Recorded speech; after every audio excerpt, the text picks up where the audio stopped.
आणि आता news top 9 मध्ये सुरुवातीला पाहणार आहोत टॉप 9 राजकीय बातम्या। उद्धव ठाकरेंनी एक पाऊल पुढे टाकायचं ठरवलंय, त्यामुळे पाऊल पुढे टाकताना आता भूतकाळात वळायचं नाही। संजय राऊतांची प्रतिक्रिया। एकमेकांवर केलेली टीका आता विसरली पाहिजे। ठाकरे बंधूंच्या एकत्र येण्याच्या मुद्द्यावर राऊतांची प्रतिक्रिया। ठाकरे बंधू एकत्र आल्यानंतर शेतात जावं लागेल ही काहींची भावना। संजय राऊतांची नाव न घेता एकनाथ शिंदेंवर टीका। वैयक्तिक मित्र वगैरे शब्द आता पुरे करा। राज ठाकरेंबाबत आशिष शेलारांच्या वक्तव्यानं राजकीय वर्तुळात चर्चा। पुण्यात शरद पवार आणि अजित पवारांमध्ये महत्त्वाची बैठक। साखर संकुलातील बैठक संपल्यानंतर पवारांच्या केबिनमध्ये दोन्ही नेत्यांमध्ये बैठकीचं कारण अद्याप गुलदस्त्यात।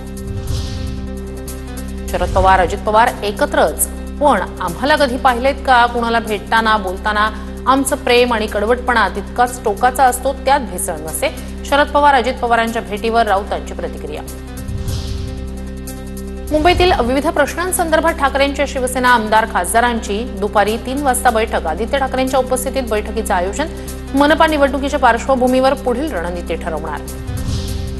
संग्राम थोपटेंच्या भाजप प्रवेशापूर्वी कार्यकर्त्यांमध्ये नाराजीचा सूर। ज्यांच्याशी टोकाचा संघर्ष केला त्यांच्याशी जुळवून घेणं अवघड होणार। मुळशीचे भाजप सरचिटणीस दत्तात्रय जाधव यांचं बावनकुळेंना पत्र। सोलापुरातील शिवमेळाव्याच्या जाहिरातीतून तानाजी सावंत यांचा फोटो गायब।